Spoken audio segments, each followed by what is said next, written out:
জায়গায় দুইটা দেয়, কথা ঠিক? কিন্তু যদি প্রশংসা না করে, বাদ। ভালো জবাব দিচ্ছেন, বাদ। আল্লাহ তাআলা আমাদেরকে বাড়ি দিলেন, গাড়ি দিলেন, জায়গা দিলেন, জমিন দিলেন, স্বাস্থ্য দিলেন, স্ত্রী দিলেন, সন্তান দিলেন, চেহারা দিলেন, কথা বলার মতো শক্তি দিলেন, কুওয়াতে রাতেক বানাইলেন।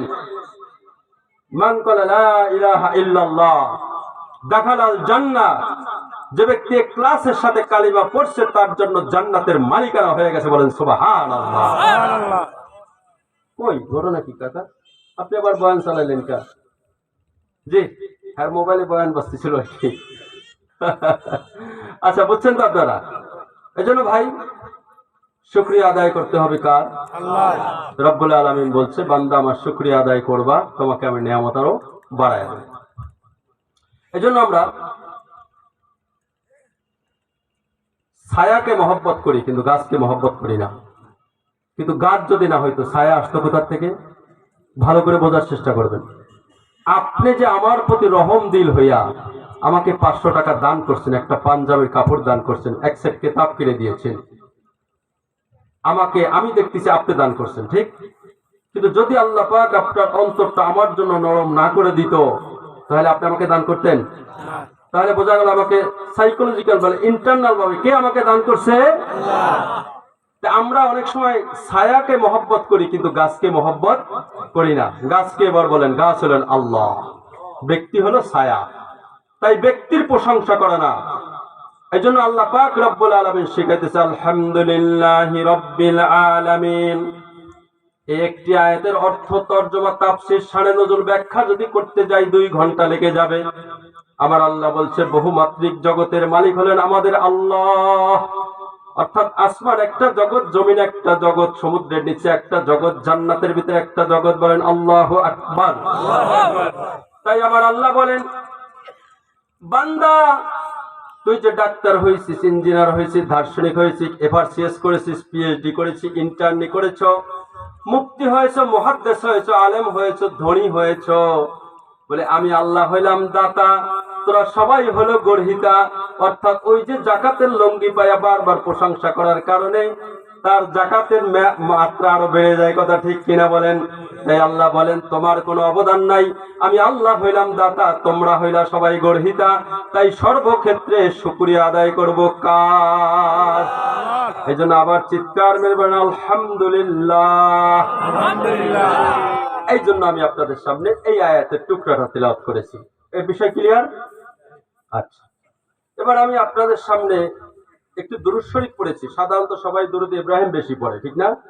দুরূদ ইব্রাহিমের ফজিলত অনেক বেশি, কিন্তু আমি যে দুরূদ শরীফটা পড়েছি সেটা হলো, আল্লাহুম্মা সাল্লি আলা মুহাম্মাদিন নাবিয়্যিল উম্মি ওয়া আলা আলিহি ওয়া সাল্লিম তাসলিমা।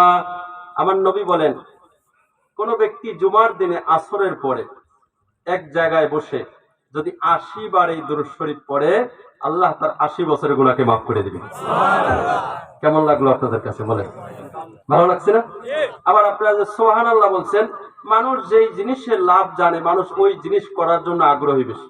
তাই বলে তোমার ছেলেকে ডাক্তার বানাও, ইঞ্জিনিয়ার বানাও, দার্শনিক বানাও, সাহিত্যিক বানাও, এফআরসিএস করাও, পিএইচডি করাও, ইন্টার্নি করাও, ড্রাগ লাইসেন্স করাও, ওইগুলো সে করেও, কারণ কি ব্যবসা তার সামনে। হাদিস শরীফের ভিতরে আসছে, যদি কোনো ব্যক্তি একই নয় ক্লাসের সাথে একবার সুবহানাল্লাহ বলে, আসমান এবং জমিন বরাবর নেকি দিয়ে আল্লাহ পাক তার আমলনামায় বসায় দেয়। সুবহানাল্লাহ। এখন বোঝেন এক সুবহানাল্লাহ লাভ কি? এজন্য সুবহানাল্লাহ আমরা বেশি বেশি পড়বো তো ইনশাআল্লাহ। সুবহানাল্লাহ শব্দের অর্থ কি জানেন? আল্লাহ পবিত্র। আমি বললেও পবিত্র, না বললেও আমার আল্লাহ পবিত্র। আল্লাহ। এখন কয়েকটা কথা ভাঙ্গা ভাঙ্গা ভাবে আগে ভালো করে দিলের ভিতর সেটিং করে নেন। আল্লাহ বলছেন, জালিকাল কিতাবু লা রাইবা ফি।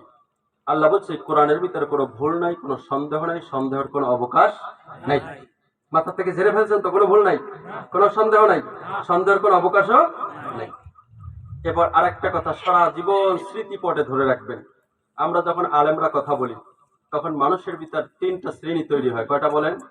3টা। একটা শ্রেণী তৈরি হয় আলেমের কথা শোনে, শোনার সাথে সাথে মেনে নেয়। আর একটা শ্রেণী তৈরি হয় আলেমের কথা শোনে, বোঝে, কিন্তু মানে না। আর একটা শ্রেণী তৈরি হয় আলেমের কথা শোনে, বোঝে, মানে তো নাই, উল্টা চক্রান্ত করে আলেমদেরকে জেল, জরিমানা, ফাঁসির মঞ্চে চড়িয়ে দেয়। কয় শ্রেণী হইল? এবার 3 শ্রেণীর 3টা ব্যাখ্যা ভালো করে বোঝেন। প্রথম শ্রেণী যে আলেমের কথা শোনে, শোনার সাথে সাথে মানে। আল্লাহ বলছে সামিয়ানা ওয়া আতানা, আমার সাহাবায়ে কেরাম জানছে, জানার সাথে সাথে মানছে। যারা শুনছে, বুঝছে, আলেমের কথা মানছে, তাদের অতীতের সমস্ত গুনাহ মাফ, গুনার জায়গায় আল্লাহ তাআলা নেকি বসায় দেয়। সুবহানাল্লাহ। আর যারা আলেমদের কথা শুনছে কিন্তু বুঝছে কিন্তু মানে নাই, যেমন এক লোক সুদ খায়, যেমন এক লোক ঘুষ খায়, যেমন এক লোক বেপরদায়, যেমন এক লোক নামাজ পড়ে না, যেমন এক লোক দাড়ি রাখে না, টুপি পরে না, চরিত্র ঠিক করে না, বুঝছে কিন্তু আলেমদের কথাগুলি শুনছে, বুঝছেও, এটাও বুঝছে যে হুজুর কথাগুলোও তো সত্য বলছে, কিন্তু সে মানতে পারে নাই। এই না মানার কারণে তার একটা দোষ আর একটা গুণ, গুণটা কি আলেমের বিরুদ্ধে যায় নাই। এই কারণে নির্ধারিত একটা সময় পর্যন্ত শাস্তি ভোগ করার পরে এরপরে সে আবার নাজাত পেয়ে যাবে। আর একটা শ্রেণী আছে আলেমের কথা শুনছে, বুঝছে কিন্তু মানে নাই, বরঞ্চ না মাইনা বিভিন্ন চক্রান্ত কইরা আলেমদেরকে জেল, জরিমানা, ফাঁসির মঞ্চে পর্যন্ত চড়িয়ে দিয়েছে। তাদের ঠিকানা হবে চিরস্থায়ী জাহান্নাম। কথা ঠিক কিনা বলে? এবার বলেন, আলেমদের কথা কার কথা? আল্লাহর কথা। আলেমের কথা কার কথা? নবীর কথা। কারণ কি আল্লাহর নবী বলছে ইন্নাল উলামা আওয়ারাসাতুল আম্বিয়া, আল উলামা আওয়ারাসাতুল আম্বিয়া। আলেমের কথা যে মানছে সে আল্লাহর কথা মানছে, সে নবীর কথা মানছে, তাই তার অতীতের সমস্ত ভুলের যত গুনাহ হয়েছে সমস্ত গুনাহ আল্লাহ তাআলা মাফ করে দিয়েছে।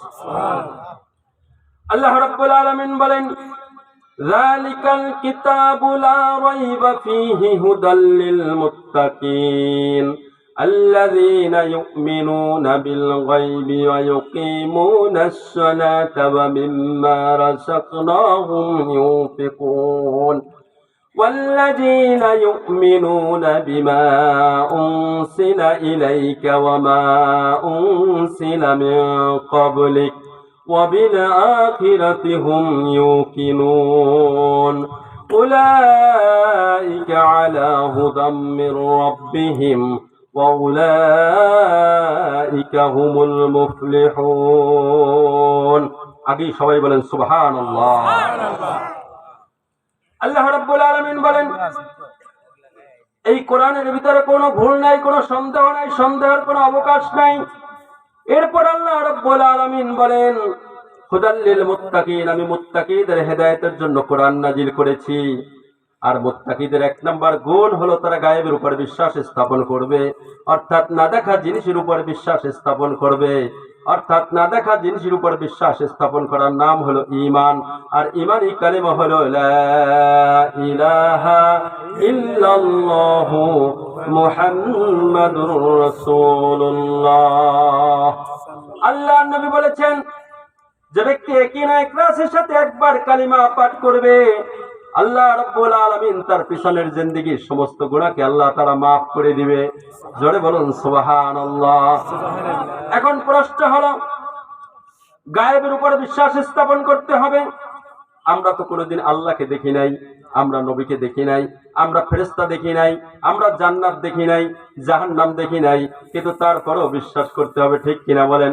কারণ আমার আল্লাহ বলছে সুবহানাল্লাযী আসরা বিআবদিহি লাইলাম মিনাল মাসজিদিল হারাম। লম্বা আয়াতে আল্লাহ রাব্বুল আলামিন মেরাজ সম্পর্কে বলেন আমার নবী মেরাজে গেলেন, প্রথম আসমানে গেলেন, দ্বিতীয় আসমানে গেলেন, তৃতীয় আসমানে গেলেন, চতুর্থ আসমানে গেলেন, পঞ্চম আসমানে গেলেন, ষষ্ঠ আসমানে গেলেন, সপ্তম আসমানে গেলেন, সিদরাতুল মুনতাহা জান্নাত এবং জাহান্নাম ঘুরলেন, আল্লাহ পাকের পাশে বসে গল্প করলেন। 27 বছর গল্প করেছে, জান্নাতি মধু খেয়েছে, জান্নাতি দুধ খেয়েছে। আল্লাহ নবী আবু বকরের বাড়ি দেখছে, ওমরের বাড়ি দেখছে, ওসমানের বাড়ি দেখছে, আলীর বাড়ি দেখছে, বেনামাজির শাস্তি দেখেছে, সুদ করে শাস্তি দেখেছে, ঘুষ করে শাস্তি দেখেছে। ভাই উঠবেন কেন? ও ভাই কি সব ভাই আপনাদের কি খারাপ লাগছে কথাগুলো রেখে? যদি একজন লোক উঠছে, 2 একজন উঠতেই পারে প্রস্তাব করতে, ঠিক আছে, কিন্তু আমার প্রশ্ন চামতে ডায়াবেটিসের মানুষ 2 ঘন্টা 3 ঘন্টা বসে বসে আলোচনা করি, এতটুকু সময় বসা যাবে না? 1 ঘন্টা ইনশাআল্লাহ। ধ্যান হারাবেন না ইনশাআল্লাহ।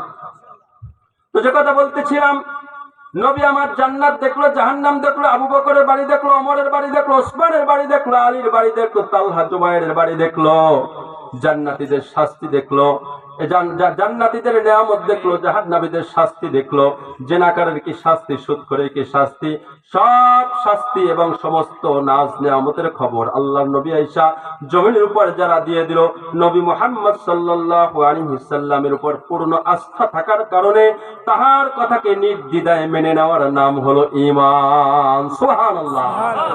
তার কথা নির্দ্বিধায় মেনে নেওয়ার নাম কি বলেন? ঈমান। কারণ বিশ্বনবী কোনদিন মিথ্যা কথা বলেনি। আবু জাহেল বলেছে, উতবা বলেছে, সাহেবা বলেছে, আবু সুফিয়ান যখন মুসলমান হয় নাই তখন তিনি বলেছেন মুহাম্মদ সাল্লাল্লাহু আলাইহি সাল্লাম কোনদিন মিথ্যা বলে না। কথা ঠিক কিনা বলে? সুতরাং কোন দুনিয়ার কোন চিটার, বাটপার, বেনামাজি, ধোকাবাজ, দাড়ি ফেলায়া, মোষ রাখে মোটা মোটা, বোতলখোর, তারা বলে নাই, বিশ্বনবী বলেছে। বিশ্বনবীর কথা কে কে বিশ্বাস করেন? নারায়ে তাকবীর, নারায়ে তাকবীর। আমার বিশ্বনবীর কথা কোনদিন মিথ্যা হতে পারে না। কথা ঠিক কিনা বলে? ভাইরা আমার, আহমেদ শফী সাহেব রহমাতুল্লাহ আলাইহি উনি একটি বই লিখেছেন, হক ও বাতিলের চিরন্তন দ্বন্দ্ব। এই কথাটাও আগে দিলের ভিতর সেটিং করে নেন। এখানে কোন একজন চক্রাওয়ালি বুড়িকে জিজ্ঞাসা করা হয়েছে, ও বুড়ি, তুমি স্রষ্টার পরিচয় পাইলা কি? বলে, হ্যাঁ, এই চরকাই তার পরিচয়। বলে, কেন? বলে, চরকা ঘুরাই তো ঘোরে, আর চরকা যদি না ঘুরাই তো ঘোরে না। বলে যে তাহলে বোঝা গেল চরকা ঘুরানেওয়ালা একজন লাগে। তো বলে যে এই আকাশ, জমিন, চন্দ্র, সূর্য, নক্ষত্র, গ্যালাক্সি, ছায়াপথ, মিল্কি, ব্ল্যাক হোল, রাতের পরিবর্তন, দিনের পরিবর্তন, সমুদ্রের জোয়ার ভাটি, আল্লাহু আকবার বলেন, এইগুলা পরিচালক একজন আছে, তিনি হলেন আমার আল্লাহ। এরপরে বুড়িকে প্রশ্ন করা হলো, বুড়ি, তাহলে তুমি এবার বলো আল্লাহ যে একজন তার প্রমাণ কি? ওই বুড়ি বলল, আমার দুটি নাতি আছে, আমি যখন সুতা গাঁথতে যাই, ওই না, এই দিক থেকে কথা শোনো, আমি যখন সুতা গাঁথতে যাই মাঝে মাঝে ওই নাতিরাও যায় আমার সাথে সুতা গাঁথতে যায়।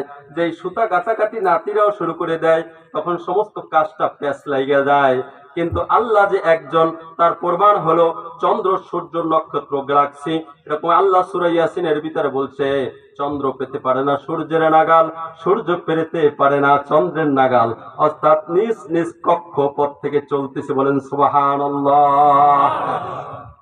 ভাইরা আমার, মা বন্ধুর উদ্দেশ্য কথা না, আমি একবার পাবনায় গিয়েছিলাম তাবলিগে। ওখানে এক ভাইকে দিনের দাওয়াত দিলাম। তার এক ভাই হলো তাবলিগের সাথী। ভাই 5 ওয়াক্ত নামাজ পড়ে, দাড়ি রাখে, টুপি পরে, চরিত্রবান মানুষ।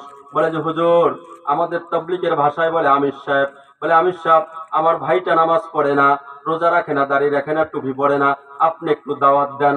আমি যখন তাকে দাওয়াত দিতে গেলাম সে মুসু মুসু হাসে, শুধু মিটকি মিটকি হাসতেছে। আমি বলি, ভাই কারণ কি? ওই ব্যক্তি এক পর্যায়ে বলে বসলো, হুজুর কি বলেন, মরে যাব, গলে যাব, মাটির সাথে মিশে যাব, আবার কেমনে আল্লাহ জিন্দা করবে? আসিব লুআইল নামে এক মুনাফিক, তিনিও আরো 2 জন সাথী নিয়া নবী মুহাম্মদ সাল্লাল্লাহু আলাইহি সাল্লামের কাছে গেলেন। একটা পুরাতন কবরের একটা হাড্ডি হাতে নিলেন, হাড্ডিটাকে একটা চাপ দিল, চাপ দিয়ে হাড্ডি গুঁড়া করে ফেললো।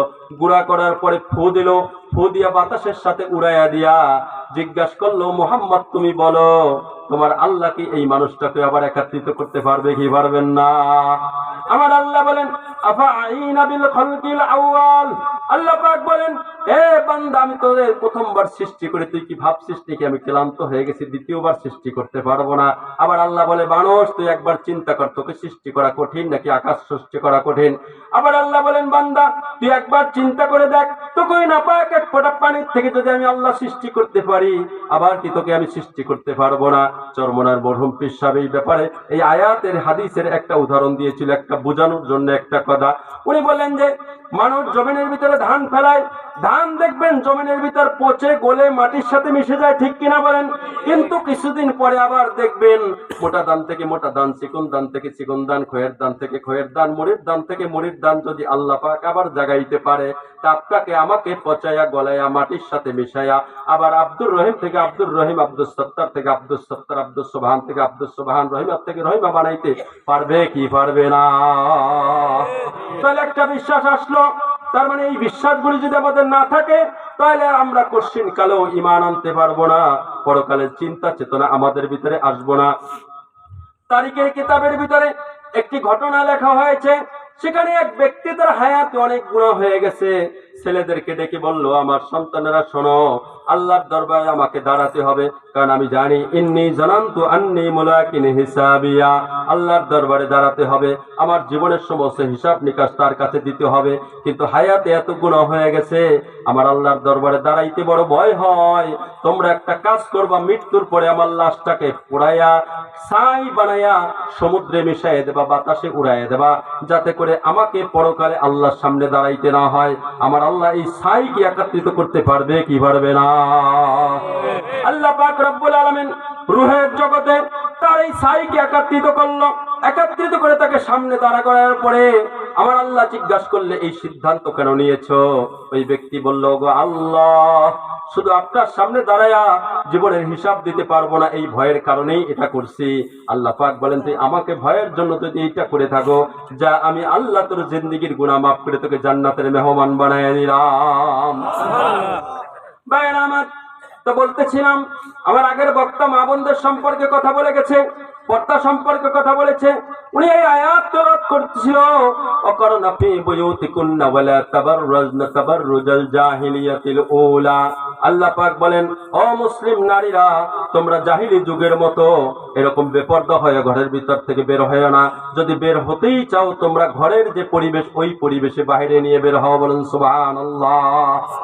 আর বলছে, ঘরে থাকো, ঘরে থাকার জন্য নিরাপদ। আমি নারী এবং পুরুষের দুইটা ইবাদত বন্দেগীর কথা আমি এখন বলবো। অর্থাৎ নারী এবং পুরুষ দেখবেন শিশু বাচ্চা অবস্থায় নামাজ পড়ে। অনেক সময় মসজিদের ইমাম সাহেবরা বলতে গেলে চাকরি থাকে না, কিন্তু কিছু মানুষ আছে সপ্তাহে একদিন মসজিদে আসে, আর নাতিটার গালে চুমা দিতে দিতে মসজিদে নিয়ে আসে, মসজিদের মাঝখানে ছেড়ে দেয়। ও নামাজ তো দূরের কথা, মসজিদের ভিতর হুডুর হুডুর কইরা বাকি মুসল্লিদের নামাজে ব্যাঘাত ঘটায়। কথা ঠিক কিনা বলেন? এই ছেলেটা যখন আবার 18, 20, 22, 30, 45 হয়ে যায়, তখন নামাজ কালামের খবর নাই। তবলিগওয়ালা দাওয়াত দিতে গেলে বলে, হুজুর এক সময় মসজিদে যায় পড়ে থাকতাম। আসলে মসজিদে যায় পড়ে থাকতো না, আসল কথা হইছে ওই যেটা আবুর শিশু ছিল, তখন মসজিদে মুসল্লিদের নামাজে ব্যাঘাত ঘটাইতো। কথা ঠিক কিনা বলেন? আবার যখন বয়স 60-70 বছর হয়ে যায়, দাড়ি পেকে যায়, চুল পেকে যায়, 50-60 বছরের মানুষগুলি যখন দাওয়াত ও তবলিগের মেহনতে 3 দিনে যায়, অনেক বড় বড় হাই কোয়ালিফাইড শিক্ষিত ভেরি ভেরি ইন্টেলিজেন্ট বড় বড় অফিসার পর্যন্ত তাদের চোখের পানি ছেড়ে দেয়। কেন? আত্তাহিয়াত পারে না, দুরূদ শরীফ পারে না, দোয়ায়ে মাসুরা পারে না, এবার জানাজার নামাজের দোয়াটাও জানে না। কথা ঠিক কিনা বলেন? এখন চরমনায় যায়, তবলিগে যায়, নিজের লঙ্গিতে নিজে প্রস্রাব করে। কথা ঠিক কিনা বলেন? অর্থাৎ মা বোনদের ছেড়ছাপ দেওয়া। তাই আমরা যখন মোল্লা মৌলবী টাইপের মানুষ আমাদের কাছে নিয়ে আসে, আসার পরে বলে, হুজুর এই যে আমার বেশ 7 বছর বয়স, ভাত খাওয়ার দোয়া জানে, ঘুমের দোয়া জানে, আত্তাহিয়াত জানে, দুরূদ শরীফ জানে, দোয়ায়ে মাসুরা জানে, এই জানে, সেই জানে, ওই জানে। যখনই তার বয়সটা 12, 14, 16, 30, 35 হয়ে গেল, এবার নামাজ কোথায় গেল, দোয়া কোথায় গেল, এবার তার বুকে অন্যাও নাই। কথা ঠিক কিনা বলেন? আমি বাবনদের উদ্দেশ্যে ছোট্ট একটা গল্প দিয়ে একটা জিনিস বুঝাইতে চাই, পুরুষরা ভালো করে বুঝবেন। অর্থাৎ আপনারা সবাই বলেন, বাবা নারিকেল গাছ চিনেন কিনা? সবাই বলেন নারিকেল গাছ চিনেন কিনা? নারিকেল গাছটা যদি চারা নারিকেল গাছ হয়, ওইটাকে যদি মানুষ বেড়া দেয়, মানুষ তাকে বুদ্ধিমান মনে করে। কথা ঠিক কিনা বলেন? কিন্তু নারিকেল গাছ যখন বাড়তে বাড়তে 60-70 হাত লম্বা হয়ে যায়, অর্থাৎ এই নারিকেল গাছটা যদি কেউ বেড়া দেয়, মানুষ তাকে বোকা বলবে কিনা? তুমি বলো যুবক, অবশ্যই তাকে বোকা বলবে। কিন্তু তোমার যখন পর্দা করা উচিত ছিল 18, 20, 22, 35, তোমার বয়সটা ছিল না, দুষ্ট চেহারার অধিকারী ছিল, তোমার শরীরের চামড়াটা যখন টাইট ছিল, কথা বলেন না কেন, তখন তোমার দিকে রাস্তার একটা মুচি, রাস্তার একটা রিক্সাওয়ালা কুদৃষ্টিতে তাকায়, কথা ঠিক কিনা বলো? কিন্তু এই মহিলা যখন আবার 60 বছর 70 বছর বয়স হয়ে যায়, নানি হয়ে যায়, চাচি হয়ে যায়, দাদি হয়ে যায়, খালা হয়ে যায়, ফুপু হয়ে যায়, অর্থাৎ 60-70 হাত লম্বা নারকেল গাছটার মতো যখন বড় হয়ে যায়, বুড়া হয়ে যায়, এবার বলো তোমার দিকে তো কুদৃষ্টিতে তাকাবে না কেউ, সুদৃষ্টিতেও কেউ তাকাবে না, কারণ এখন তোমার দিকে রহমতের দৃষ্টিতে তাকাবে। অর্থাৎ এই বুড়া নারকেল গাছটাকে বেড়া দিয়ে কি লাভ, মা বোনরা ভালো করে বোঝো। অর্থাৎ তোমার যখন পর্দা করা দরকার, তখন তুমি যদি পর্দা নাই করো, বুড়া বয়সে বোরকার কাপড়ের দাম বাড়ায় কোনো লাভ নাই, কথা ঠিক কিনা বলো? যুবক বন্ধুদেরকে বলবো, ব্রয়লার মুরগিগুলো বিয়ে করবি না, কারণ আল্লাহ রাব্বুল আলামিন পর্দা বিধানকে ফরজ করেছে। আল্লাহ তাআলা বলছে ওয়াকিমুস সালাহ ওয়া আতুজ যাকাত, নামাজ তোমার জন্য ফরজ করা হয়েছে, যাকাত তোমার জন্য ফরজ করা হয়েছে, জিহাদ তোমার জন্য ফরজ করা হয়েছে। অর্থাৎ ওইভাবে করে পর্দাও ফরজ করা হয়েছে, অর্থাৎ প্যাকেট করে দেওয়া হয়েছে। যার কারণে আমাদের দেশে বিশ্ববিখ্যাত একজন আলেম ছিল আল্লামা দেলোয়ার হোসেন সাঈদী, আমার পিরোজপুরের কীর্তি সন্তান। আল্লাহ রাব্বুল আলামিন তার কবরটা যেন জান্নাতের টুকরায় রূপান্তরিত করে দেন। আলহামদুলিল্লাহ বলেন সবাই, আল্লাহুম্মা আমিন বলেন সবাই। আমার এই কোরআনের পাখিকে যখন জাকাত থেকে পিরোজপুরে জানাজা নিয়ে গেছিল, আমিও জানাজা অংশগ্রহণ করেছিলাম। সেখানে একটা স্লোগান তুলেছিল, কে বলেছে রাজাকার, সাঈদী মোদের অহংকার। শুধু বাংলাদেশে নয়, চেষ্টা বস্তা, আফগানিস্তান, ফিলিস্তিনি, কাশ্মীর, ভারত, চীন, Japan, France, Germany, Netherland, Switzerland, Azerbaijan, Tajikistan, Turkistan, Tashkent, খোলা, বিশ্বের আনাচে কানাচে সাঈদী সাহেবের নামে জানাজা হয়েছে, গাইবী জানাজা হয়েছে, ঠিক কিনা বলে? তো বন্ধুরা আমার, বলতেছিলাম জালিকাল কিতাবু লা রাইবা ফি, এই কোরআনের ভিতরে কোনো ভুল নাই, কোনো সন্দেহ নাই, সন্দেহের কোনো অবকাশ নাই, কথা ঠিক কিনা বলেন? এরপর আল্লাহ পাক বলেন, আমি মুত্তাকিদের হেদায়েতের জন্য কোরআন নাজিল করেছি। যদিও বিস্তারিত ব্যাখ্যা করতে গেলে এই আয়াতে ঢুকলেও করে 1 ঘন্টা লেগে যাবে, আমি আস্তে আস্তে সামনে আগায় যাব। কারণ আরেক জায়গায় আল্লাহ বলেন হুদাল লিন্নাস, গোটা পৃথিবীর মানুষের জন্য হেদায়েত এই কোরআনের ভিতরে আছে। যার কারণে তো ভারতের দোবাসের মন্দিরের প্রধান পূজারী ইসলামুল হক শিব শক্তি মহারাজ তিনিও কিন্তু মুসলমান হয়েছিল, মাইকেল জ্যাকসন মুসলমান হয়েছিল, জার্মি জ্যাকসন মুসলমান হয়েছিল, বাংলাদেশের ঢাকা বিশ্ববিদ্যালয়ে লেখাপড়া করে ব্রাহ্মণের ঘরে আবুল হোসেন ভট্টাচার্য তিনিও কিন্তু মুসলমান হয়েছিল, পাকিস্তানের ক্রিকেটার ইউসুফ ইউহানা কিন্তু মুসলমান হয়েছিল। অর্থাৎ এই কোরআন কিন্তু সমস্ত মানুষের হেদায়েতের জন্য নাজিল করা হয়েছে। আর এক জায়গা বলছে হুদাল মুত্তাকিন, মুত্তাকিদের হেদায়েতের জন্য কোরআন নাজিল করা হয়েছে। আর এক জায়গা আল্লাহ তাআলা বলেন গোটা পৃথিবীর সৃষ্টি জগতের সব কিছুর হেদায়েতের জন্য আল্লাহ কোরআন নাজিল করেছেন। বলুন সুবহানাল্লাহ। আল্লাহু নূরুস সামাওয়াতি ওয়াল আরদ, গোটা সৃষ্টি জগতের হেদায়েত আল্লাহ তাআলা কোরআনের ভিতরে রাখছে। যার কারণে একটা গাছ যদি লাগান আপনি, দেখবেন যেদিকে আলো আছে, বাতাস আছে, গাছ ওদিকে চলে যায়। যার কারণে একটা গরুর বাচ্চা ভূমিষ্ঠ হয়ে তার মায়ের স্তন পান করতে চায়। যার কারণে ছাগলের বাচ্চা জন্মগ্রহণ করার পরে তার মায়ের স্তন তাকে চিনায় দেওয়া লাগে না। যার কারণে একটা মুরগির বাচ্চা সে যখন ডিমের থেকে বের হয়, সাথে সাথে তার শত্রুকে চেনে, বন্ধুকে চেনে, খাবারটা চিনে। অর্থাৎ কাক আর চিলের যখন আক্রমণ আসে, সাথে সাথে যায় মায়ের পাখার তলে দাঁড়িয়ে যায়। তাহলে এই হেদায়েতটা কে দিল বলেন? আল্লাহ দিছে না? তাহলে আল্লাহ পাক কেন উল্লেখ করছে হুদাল্লিল মুত্তাকিন, যে মানুষ আছে, তারা থাকবে, তারা ছিল, আল্লাহ আছে, তিনি থাকবেন, তিনি ছিলেন, তিনি অক্ষয়, তিনি অব্যয়, তিনি শাশ্বত, তিনি জাগ্রত, তিনি আল্লাহু আকবার। তিনি কে, কোত্থেকে এসেছে জানার প্রয়োজন নাই, শুধু তার কুদরতি পায়ে সিজদায় লুটিয়ে পড়ে যাও। তো ভাইরা আমার, দ্বিতীয় নম্বর বলা হয়েছে নামাজ কায়েম করতে বলা হয়েছে। আল্লাহ পাক বলেন মুত্তাকিদের 6টা গুণ। আগেই বলেন কয়টা গুণ? আমাদের অনেকে বলে তবলিগ ওরা 6 নম্বর কোথায় পাইলো? আসলে 6 নম্বর তো তবলিগের শুরুতেই আল্লাহ পাক সূরা বাকারার ভিতর বলে দিয়েছে। আবার আল্লাহ পাক ঘোষণাও দিয়েছে, উলাইকা আলা হুদাম মির রাব্বিহিম ওয়া উলাইকা হুমুল মুফলিহুন। আল্লাহ বলেন এরা হলো সফল কাম, এরা জান্নাতি মানুষ। বলেন সুবহানাল্লাহ। দ্বিতীয় নাম্বার আমার নবী বলেছে নামাজ। আল্লাহর নবী বলেছেন বাইনাল আবদি ওয়া বাইনাল কুফরি ওয়া তারকুস সালাত, মুসলমানের কাফেরের মধ্যে একমাত্র পার্থক্য হলো নামাজ। আল্লাহর কোরআন বলছে ইন্নাস সালাতা তানহা আনিল ফাহশাই ওয়াল মুনকার, নিঃসন্দেহে নামাজ মানুষকে যাবতীয় খারাপ কাজ থেকে বিরত রাখবে। as-সালাতু মিফতাহুল জান্নাহ, জান্নাতের চাবি হলো নামাজ। আউয়ালু মা ইউহাসাবু বিহিল আবদু ইয়াউমাল কিয়ামাতিস সালাহ, কিয়ামতের ময়দানে আল্লাহ রাব্বুল আলামিন সর্বপ্রথম নামাজের হিসাব লবে। যার নামাজ ঠিক বলে সাব্যস্ত হবে, অন্যান্য আমলকেও ঠিক বলে সাব্যস্ত করে আল্লাহ তাকে জান্নাতের ফয়সালা করে দিবে। নামাজ সর্বশ্রেষ্ঠ জিহাদ। নামাজ শয়তানের মুখকে কালো করিয়া দেয়। বান্দা যখন নামাজে দাঁড়ায়, আল্লাহ সম্পূর্ণ মনোযোগ দিয়ে বান্দার দিকে তাকায় থাকে। যতক্ষণ পর্যন্ত বান্দা তার মনোযোগ সরায় না, আল্লাহ তার মনোযোগ সরায় না। বলেন সুবহানাল্লাহ।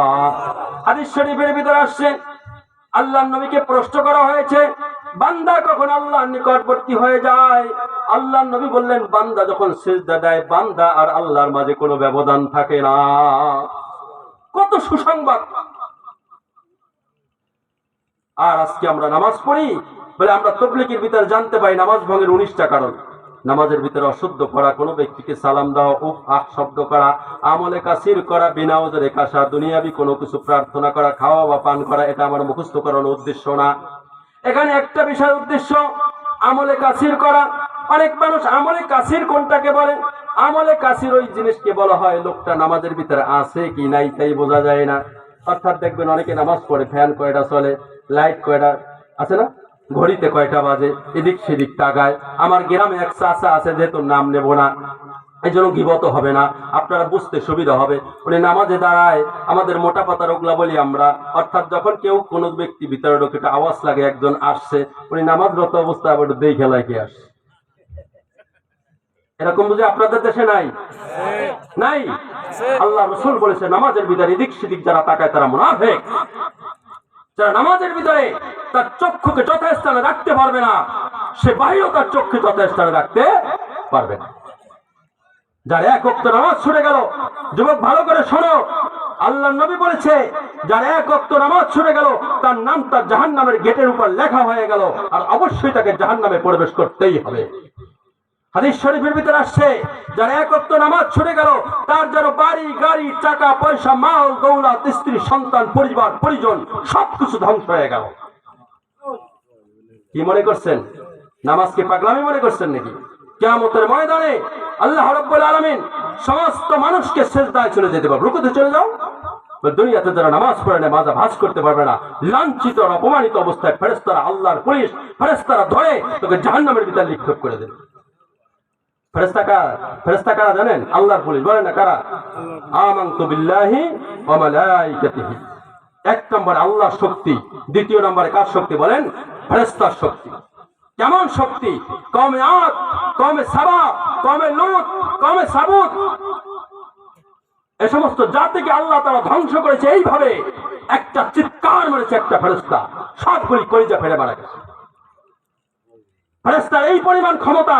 কওমে লূত পয়গম্বরে যখন জিনায় লিপ্ত হয়ে গেল, আল্লাহর ফেরেশতা রূহুল কুদুস জিবরিল আমিন, যাকে আল্লাহ সহস্র ফেরেশতা পাখা দান করেছে, ওই ফেরেশতার পাখার একটা কোণা দিয়া মনে করেন বাংলাদেশটা উঁচু করে আসমানে নিয়ে গেছে।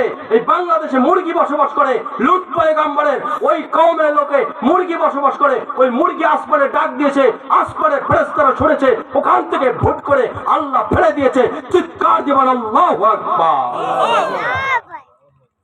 দুনিয়ার পুলিশ আর আল্লাহর পুলিশ ব্যবধান আছে কিনা?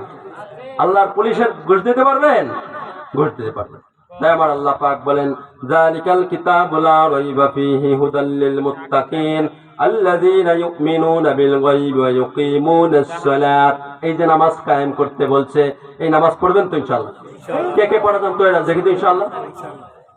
নারায়ে তাকবীর, নারায়ে তাকবীর। তবে মনে রাখবেন, নামাজ পড়া অনেক কম ইমানের দ্বারা সম্ভব, কিন্তু গোপন গুনাহ থেকে বেঁচে থাকা কিন্তু অনেক বড় ইমানের দরকার। অর্থাৎ নামাজ পড়া কিন্তু খুব কম ইমান দ্বারা হয়, কিন্তু গোপন গুনাহ থেকে বেঁচে থাকা কিন্তু কঠিন। এই জন্য আল্লাহ পাক বলছে, তুমি তাকওয়া অবলম্বন করো, অর্থাৎ আল্লাহর ভয় তোমার অন্তরে সৃষ্টি করো, গোটা সৃষ্টি জগতের মহব্বত আমি আল্লাহ তোমার দিকে ঝোঁকায় দেব। সুবহানাল্লাহ বলতে পারলেন না, কথা বোঝেন না। এই জন্য তাকওয়া বোঝেন, ইত্তাকুল্লাহ, আল্লাহকে ভয় করো, আল্লাহকে ভয় করো। জিকিরে এক অর্থ কেউ দেখে না, আল্লাহ দেখে। কেউ দেখে না, কেউ দেখে না। কে দেখে বলেন না? আল্লাহ। কেউ দেখে না, কে দেখে? আল্লাহ। তুমি কি মনে করছো ল্যাপের মুড়া দিয়ে দিছো, মোবাইলে যা কিছু দেখবা, কেউ দেখে না? তুমি কি মনে করছো দরজা আটকে দিস, কেউ দেখে না? তুমি কি একবার চিন্তা করেছো যে সিসিটিভির মাধ্যমে চেয়ারম্যান বা ডাইরেক্টর বাইরে ক্যামেরা লাগাইয়া সে যদি তার রুমের ভিতরে বসে দেখতে পারে কে আসলো, কে গেল, কে ঘুমায়, কে ঝিমায়, সেই যদি তার রুমের ভিতর দেখতে পারে যে আল্লাহ তোমার মাথায় বুদ্ধি দিছে, আসমানে বসে সে আল্লাহ কি দেখতে পায় না? তুমি রুমের ভিতর কি করো, দরজা আটকাই কি করো, টেবিলের নিচটা কি করো, কে দেখে? কে দেখে বলেন? আল্লাহ। এটাই হলো আসল জিনিস। এই জন্য নামাজ পড়তে হবে। নামাজের জন্য আবার কি করতে হবে দেখেন, দেখেন আমাদের তবলিগ জামাতটা সাজাইছে কিভাবে। তৃতীয় নাম্বারে বলছে এলেম ও জিকির। এলেম, এলেম কি? আল্লাহ পাক বলেন, নবী আপনি বলুন, যে ব্যক্তি জানে আর যে ব্যক্তি জানে না সে কি কখনো সমান হইতে পারে? কুল হাল ইয়াস্তাবিল্লাযীনা ইয়ালামুনা ওয়াল্লাযীনা লা ইয়ালামুন। আল্লাহ পাক নবীকে বলছে, নবী আপনি বলুন, যে ব্যক্তি জানে আর যে ব্যক্তি জানে না সে কখনো সমান হইতে পারে না। অর্থাৎ অন্ধ আর চৌকালা ব্যক্তি কোনোদিন সমান হইতে পারে না। অর্থাৎ অন্ধ ব্যক্তির কাজ হলো একটা, আর চৌকালা ব্যক্তির কাজ হলো দুইটা। চৌকালা ব্যক্তি নিজেও চলবে, অন্ধকেও সাথে করে পার করে দিবে। আর অন্ধ ব্যক্তির কাজ হলো একটা, সে চৌকালা ব্যক্তিকে ধরে বসবে। এই চৌকালা আর অন্ধ ব্যক্তি দিয়ে আপনারা কি বুঝলেন? এর দ্বারা বোঝানো হয়েছে আলেম ব্যক্তি হলো চৌকানা ব্যক্তি, আর অন্ধ হলো যে ব্যক্তি দিন সম্পর্কে কিছু জানে না। তাই আমার নবী বলেছে, নামাজ, রোজা, হজ, যাকাতের চাইতে এলেমের মূল্য বেশি। আর এক হাদিসের ভিতরে আল্লাহ রাসূল বলেন, মানুষ এমন কিছু গুনাহ করে যা তার নামাজ, রোজা, হজ, যাকাতের দ্বারা ওই সমস্ত গুনাহ মাফ হয় না। ইলম চর্চার কারণে আল্লাহ পাক তার ওই সমস্ত গুনাহ মাফ করে দেয়। এই জন্য আমাদের দাওয়াত ও তাবলীগে আমরা বলি, সহিহ হাদিস মুসলিমের ভিতরে আসে, তিরমিজির ভিতরে আসে, সিয়াসাতের ভিতরে আসে, হাদিস শরীফের ভিতরে আসে, যে ব্যক্তি ইলম অর্জন করার জন্য কোন রাস্তা অবলম্বন করে আল্লাহ রাব্বুল আলামিন তার জন্য জান্নাতের রাস্তাকে সহজ করে দেয়। সুবহানাল্লাহ, কত বড় কথা! ইলম আলো, ইলম লাইট, ইলম নূর। বলে এই নূর থেকে জমিনে দাঁড়ায়া আল্লাহ পাকের জান্নাত পর্যন্ত দেখা যায়। সুবহানাল্লাহ। যার কারণে দেখবেন ঘুঘু পাখি ঘুঘু পাখির সাথে চলে, কই মাছ কই মাছের সাথে চলে, শিং মাছ শিং মাছের সাথে চলে, গরু গরুর সাথে চলে, গাধা কিন্তু গাধার সাথে চলে, কবুতর কবুতরের সাথে চলে। দেখবেন দিনদার মানুষগুলি দিনদারের সাথে চলে, আর ফাসেক ফুজার নাস্তিক মোরতাদরা নাস্তিক মোরতাদের সাথেই চলে। কথা ঠিক কিনা বলেন? ইলম অর্জন করা ফরজ। আল্লাহর নবী বলেন, قال النبي صلى الله عليه وسلم তালাবুল ইলমি ফারিদাতুন আলা কুল্লি মুসলিম। প্রত্যেকটা নর-নারীর জন্য দ্বীনি ইলম অর্জন করা ফরজ। বলুন সুবহানাল্লাহ। অর্থাৎ যদি আপনি, অর্থাৎ যে ব্যক্তি, এই যেমন আপনারা আলোচনা শুনছেন, যে ব্যক্তি জানছে, সে যে ব্যক্তি শুনছে সে জানতে পারছে, যে ব্যক্তি জানতে পারছে সে মানতে পারছে, যে ব্যক্তি শোনে নাই সে জানে নাই, আর যে জানে নাই সে মানতে পারে নাই, যদিও মানছে ভুল মানছে। এই জন্য আবার নবী বলেছে বেদাতীদের তওবা কবুল হবে না, কারণ তারা করতেছে বেদাত, মনে করতেছে ইবাদত। বলে তো কথা কি বলছি? করতেছে কি? করতেছে বেদাত, মরতেছে কি? বলতেছে ভাবতেছে কি? ইবাদত। যেমন হলো নামাজ পড়ে না, ও চিন্তা করে নামাজ পড়া দরকার। এক খুন করে, চিন্তা করা বন্ধ করা দরকার। এক লোক অশ্লীল জিনিস দেখে, চিন্তা করা অপরাধ, বন্ধ করা দরকার। কথা বলে না কেন? একটা মহিলা পর্দা করে না, সে বুঝতেছে অপরাধ, আমার পর্দা করা দরকার। অর্থাৎ সে যে কোনো দিন ফিরে আসতে পারে, কিন্তু যে করতেছে বেদাত, মনে করতেছে বেদাত, যার কারণে তো নারী পুরুষ একাত্রে মিলেমিশে গানটা টানে, গান গায়, দল চাহি বাজায়। কথা ঠিক কিনা বলে? অসুবিধা নেই। যে কথা বলতেছিলাম বুঝে আসছে বাবা? এই জন্য এইগুলো হক মজবায় আসতে হয়। তোকে যে কথা বলতেছিলাম, নামাজ পড়া দরকার আছে কি নাই? নামাজ জান্নাতের চাবি। যদি জান্নাত চাবি না থাকে বাড়ি ঢুকবেন কেমনে? বলে ভাই কে বুদ্ধি কম আছে নাকি? ইট দিয়ে টাকায় ভাঙবো? বলে ইট দিয়ে টাকায় ভাঙতে কিন্তু আপনার ঘাম ঝরতে হবে। বলে হ্যাঁ, ঈমান আনার কারণে জান্নাতে পাবেন ঠিক, কিন্তু নামাজ যে পড়েন না এই কারণে কিন্তু আপনাকে জাহান্নামে যাইয়া ঘাম ঝরাইয়া তারপর জান্নাতে আসতে হবে। আম্মা জান হযরত আয়েশা সিদ্দিকা রাদিয়াল্লাহু তাআলা আনহা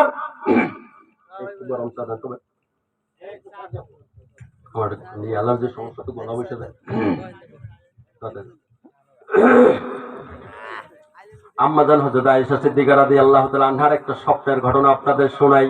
এই মজবায় কেন আসছেন, কি লাভ, এইবার আপনারা সব বুঝবেন, মন দিয়ে শুনবেন। আম্মাজান আয়েশা সিদ্দিকা রাদিয়াল্লাহু তাআলা আনহা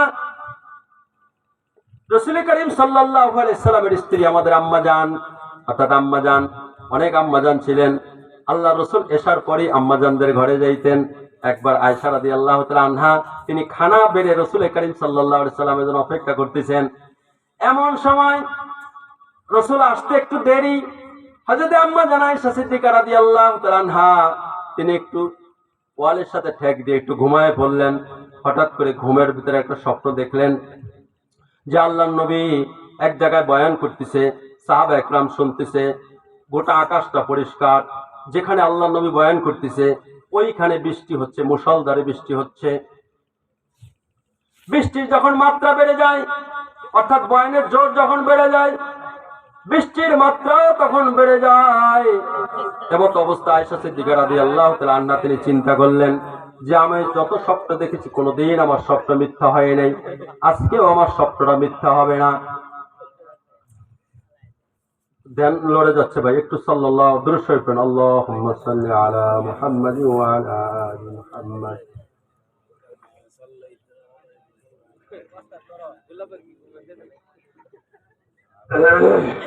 اللهم بارك على محمد وعلى آل محمد كما باركت على إبراهيم وعلى آل إبراهيم إنك حميد مجيد। আম্মা জান আয়েশা রাদিয়াল্লাহু তাআলা আনহা স্বপ্ন দেখলেন আল্লাহর নবী বয়ানের মাত্রা যখন বাড়ায় যায়, বৃষ্টির মাত্রাও তত বেড়ে যায়। স্বপ্ন যখন ঘুমটা ভেঙে গেল, চিন্তা করলো রসুলের গায়ে বৃষ্টি, শুকনা পোশাক করে বাসায় আসবে। এই কারণে বাসার থেকে পোশাক নিয়ে মসজিদে নববীর এক পাশে যেখান থেকে আল্লাহর রসুল বের হয় ওইখানে দাঁড়ায় রইলেন। যায় দেখেন আল্লাহর নবী সাহাবা একরামের মাঝে বয়ান করতেছে। বয়ান শেষে যখন আল্লাহর রসুল বের হলেন, বের হওয়ার পরে আল্লাহর নবী আয়েশা সিদ্দিকা রাদিয়াল্লাহু তাআলা আনহাকে দেখার পরে বললেন, ওগো আয়েশা তুমি এই রাতে এখানে কেন? সবটাই বৃত্তান্ত বললেন। বলার পরে আল্লাহর রসুল বললেন, আয়েশা তুমি লক্ষ্য করে দেখো, আসমান পুরো পরিষ্কার, আমার শরীরটাও পুরো শুকনা। আয়েশা রাদিয়াল্লাহু তাআলা আনহা হাত দিয়ে দেখলেন, হ্যাঁ শরীরটা শুকনা, আসমানও পরিষ্কার, কিন্তু মুখটা যখন মলিন করলেন আল্লাহর নবী বললেন, কেন মুখ মলিন করলা? আয়েশা সিদ্দিকা রাদিয়াল্লাহু তাআলা আনহা বললেন, ইয়া রাসূলুল্লাহ, আল্লাহ রাব্বুল আলামিন আমাকে একটা নিয়ামত দান করেছিল। সেই নিয়ামতটা কি? সেটা হলো আমি আমার জীবনে যত স্বপ্ন দেখেছি সব স্বপ্ন সত্য হয়েছে, কিন্তু আপনি আজকে আমার স্বপ্নটা সত্য হলো না। তার মানে হলো মনে হয় এই নিয়ামত আল্লাহ উঠিয়ে নিয়েছেন। আল্লাহর নবী বললেন, না আয়েশা, তুমি স্বপ্নের তাবির বুঝতে পারো নাই, আজকেও তোমার স্বপ্ন সত্য হয়েছে। বলে ইয়া রাসূলুল্লাহ কিভাবে? বলে তুমি দেখছো আমি যখন বয়ান করতেছিলাম সাহাবা একরাম বয়ান শুনতেছিল আর ওইখানে মেঘ জমা ছিল, আমি যখন বয়ানের মাত্রা বাড়িয়ে দিতাম, জোশ বাড়িয়ে দিতাম, বৃষ্টির মাত্রাও বেড়ে যাইতো। বলে হায় ইয়া রাসূলুল্লাহ, বলে দেখো মানুষ যখন একটা গুনাহ করে তার কলবের ভিতরে একটা কালো দাগ পড়ে, আবার যখন গুনাহ করে আবার কালো দাগ পড়ে, আবার যখন গুনাহ করে আবার কালো দাগ পড়ে যায়, অর্থাৎ এই কালো কলবের কালো দাগ নিয়ে সে জান্নাতে যাইতে পারবে না। কিন্তু তুমি যখন দেখতেছিলে আমি বয়ান করতেছিলাম, আমি যখন বয়ানের জোশ বাড়ায় দিয়েছিলাম, রহমতের বৃষ্টির মাত্রাও বেশি পড়েছিল।